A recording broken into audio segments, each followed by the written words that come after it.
Hey everybody, Master Mom Amanda Olson here, and it is our Wednesday webinar where we talk about the book Parenting Survival Guide. And today we're going to go over chapter 10, You Are the Boss. All right, sounds pretty good. All right, so let's see what it means to be the boss of your family as the parent, the CEO. The reason I put that chapter in there is because I have had a lot of conversations with people that want to be their child's friend. So there is a time when you can be your child's friend, but it's not until after they're an adult. That's when you can actually become your child's friend. And everything up until that point, is building that possibility to be friends with your children. If we start that process too early, trying to be their friend when they're young, we're going to run into some problems. All right, so a couple of the problems will be, no matter how perfect and rainbow and butterflies your relationship has been with your child for 10 years, at some point you're going to have to tell them no. At some point, you're going to have to tell them you disagree with the choices they're making. At some point, you're going to have to discipline, be the boss, be in charge, and take responsibility for your child's actions and for the directions of things that they're choosing. And when that happens, if all along you've been their friend, buddy, they're going to reject that authority all of a sudden. They're like, whoa, where's this coming from? They're not going to understand it, and they're going to, not accept it. And that's going to cause conflict. Teaching instructors for so many years in my martial arts class, teaching instructors how to instruct. I have instructors who learn at all ages. I have teenagers who are learning. I have adults from all backgrounds, stay-at-home moms, people who work outside the home, college students, all kinds of people that are learning how to become a Taekwondo instructor, which is one of the things I love about what I do. Is Taekwondo can be such an equalizer for people from all walks of life, all ages. And it's just, it's a great thing to meet people from different walks of life. But one of the things that is fairly common when someone is learning how to become an instructor, and it's very natural, they want the students to like them. Seems fairly normal, okay? They want the students to like them. And, I want students to like me too. But there has to be a boundary of student and instructor, student, teacher, child, parent. There is a hierarchy. There is the person who is the boss, the person who is in charge, the person who has the authority. And then there is the person who is the child or the student or the one learning. And that is important for building respect. When you have respect, no matter whether it's parenting, teaching, instructing, when you have mutual respect, you have a lot less discipline problems. You have a lot more giving. People, when you respect someone, you're going to give more, whether that's as the student in effort or in time as the teacher and understanding. You're also going to give more in terms of, leeway when someone makes a mistake. You're forgiving, because hey, we all make mistakes. There's respect, and that respect comes from position of leadership. And then over time, that respect hopefully builds not by just position, but because they recognize you as the boss or the authority or the teacher or the instructor, the parent. All right. So it takes time to build those things. And if we as parents say, well, I just want my kids to like me. So, what happens is you end up never saying no, you give them everything they want, you make life easy for them. And then you hit this wall, because at some point, you're going to have to tell them no. You're going to have to tell them you disagree with them. You're going to have to, put them on, restriction. You can't go, or you're going to have to discipline them some way, take something away. At some point, you're going to have a time where there's conflict. And if you've built this relationship of we're buddies, I just want to be my child's friend all the time, they're going to reject that authority, and it's going to cause a lot of conflict. So the benefit of being the boss of your family, the CEO, if you will, is that you are here in the authority realm and your child is here. It doesn't mean that they are less important than you. It means that someone is in charge. Someone sets the rules. Someone is keeping things balanced and safe. And when a child knows that you are there, you are that person, then they not just respect you in that role, but they feel safe and they feel secure and they feel confident. And you are their beacon in the storm. You are their solid rock. And as life goes on and as they age and as they get older, that is something that they are going to appreciate. When they're 14, 15, 13, 16, all in there, you may not like, how on earth are they appreciating me right now? Sometimes, not always, but sometimes you have this huge conflict in the teen years, and they may not know it, and they certainly aren't going to admit it if they are upset with you, but they need you more than ever at that point to be the boss, to be the security, to be the authority, to be someone that they can trust.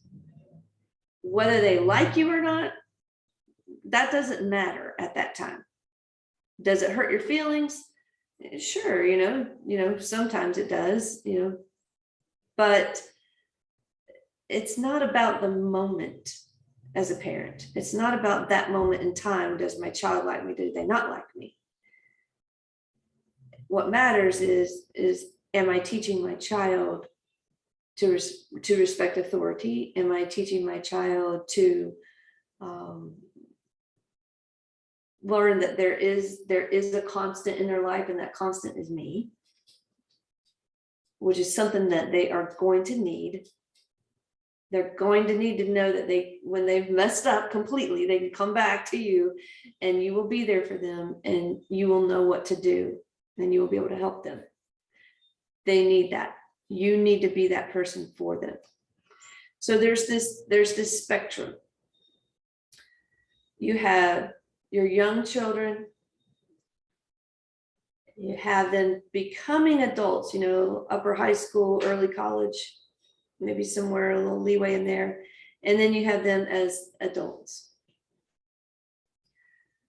So I like to say, you, as a parent, you should not be your child's friend, or you can't be your child's friend until, or you can't be your child's friend yet. Because if we do this right, if we set this up correctly, if we are that authority figure for our child, and not in a negative way, just someone who has the answers, someone who's making sure the ship's running, someone who makes sure that, the security is there, the trust is there, then that can work into a friendship. And you've taught your children how to be a good parent. So when on this spectrum, when they are children, little guys, you are the authority. You can't be their friend. You can be nice, you can play, you can have fun, you can do all the great stuff, But somebody has to say when it's bedtime. And that's you. Somebody has to say when it's time to get up in the morning, and that's you. And then we become, as they get older on the spectrum, and every child's a little bit different, so it's a little gray, but somewhere in here, we become more of an advisor for them. We're still the parent, we're still the authority, but we're helping them learn how to make decisions on their own, important decisions. What groups am I going to be involved with at school? What am I going to continue my education after high school? What does that going to look like? You're advising them and helping them. And then as they go into the adult spectrum, the adult side, now you've got to let go, because you're not in that authority role anymore. You're not in the advisor role, opinion giving role. You are done. They're adults. You got to let go. And then that's where you can be their friend. And that's a beautiful thing. Then you can hang out together. Then you can, of course, my kids are 29 and 31. From time to time, they still ask my opinion on things. But I really try not to offer my opinion on what they're choosing to do in their life without first being asked what I think, because I've trusted that all this time I've taught them well, and even if I haven't, they are adults, and it is up to them. Their life is up to them at this point, what they want to do. And because of that, now that I've stepped away as the authority in their life, now we have the freedom to be friends, and they can come over and we can cook out and hang out. We can go on a trip. We can go shopping. We can sit around and do nothing together. It just, all the stuff you would do with a friend, you can do that with your adult children. And it's really a beautiful thing. But if we start that process too early, if we get that flip-flopped, we run the risk of not being able to be our children's friend, because at some point there was, well, you were my friend and then you weren't. And then, there's a disconnect and a disrespect. There's a confusion. There's discord. So if we keep that spectrum right of I'm your friend, I'm your friend, I'm your friend, I'm your advisor, I'm your advisor, I said that backwards, didn't I? If we keep it right, I'm the parent, I'm the parent, I'm the parent, I'm the boss, I'm the advisor, and then now you can be the friend. That works very smoothly. But if we start off as I'm the friend, I'm the friend, I'm the friend, it's like, wait, you're doing stuff that I don't approve of. You're not supposed to do this. No, you can't. All of a sudden we have we're going to have conflict in the teen years anyway. But if you've never been the authority in their life, you're going to have some real problems in the teen years, because they're not going to respect you as that authority. And trust me, there were plenty of times when my kids, were not happy with me. And I would say there were times when they did not like me, but that's something that we joke about now. Sure, in that time, no, it wasn't fun for me. It wasn't fun for them, but there was an authority, and I did know better because I was older and more experienced, and I knew a few things that they didn't. And now they know that now, and they respect that now, and we laugh about some of those times, So it works well that way. And I tell you that because I want you to know that if you're in the middle of this right now over here with the children, I want them to like me. I don't want to tell them no. I don't want to make them have a certain bedtime because, well, that is not really what they need. They need something that is secure.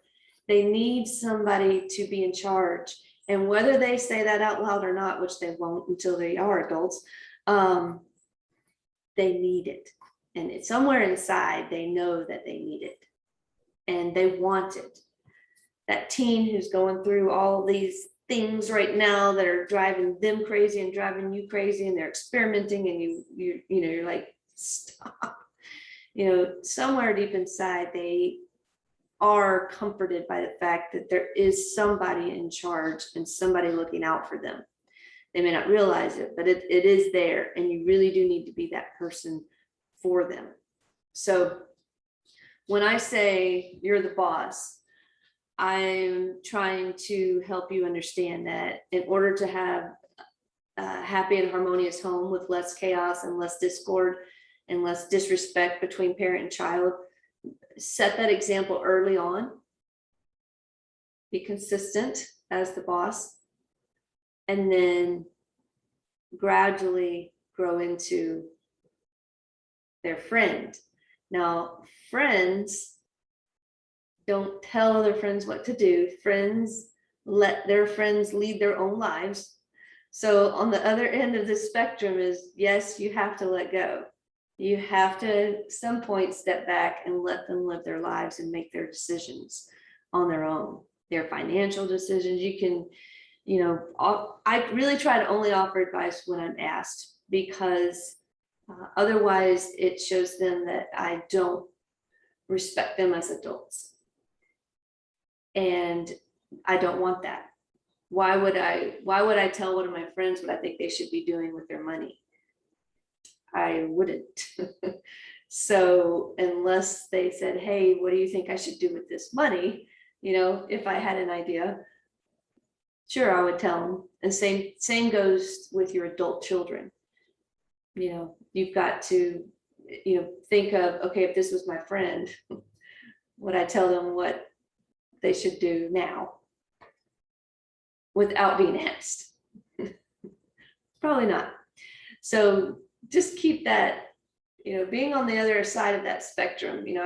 I have that to look backwards, and I feel like I've come to this other side, for a few years now, to tell you that all of this, and especially this in between stuff that gets really tough when they're teenagers, you stay the course, and you can come out on the other side, being friends with your children when they're adults.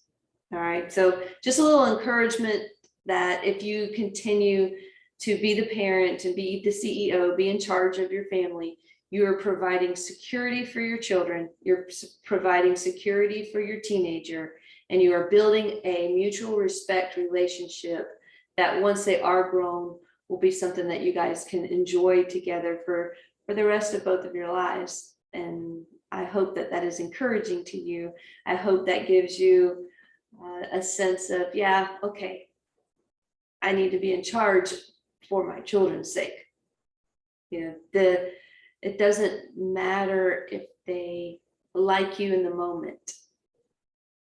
It matters if they respect you. Love is there. They love you. You may wonder. They may say, I hate you at some points, but don't give in to that, and don't take it personally. They love you, and they are going to continue to love you. And it does get better on the other side of that spectrum, I promise. All right. Okay. Good luck with parenting. Good luck with being the boss. Remember, you're doing your child a favor. And yes, you can be your child's friend after you're finished parenting them. All right. Have a great day, Master Mom. And I will see you later. Don't forget to leave some comments if you have some tips of your own that you'd like to share, or some experiences, and of course, questions. All right. Have a great day.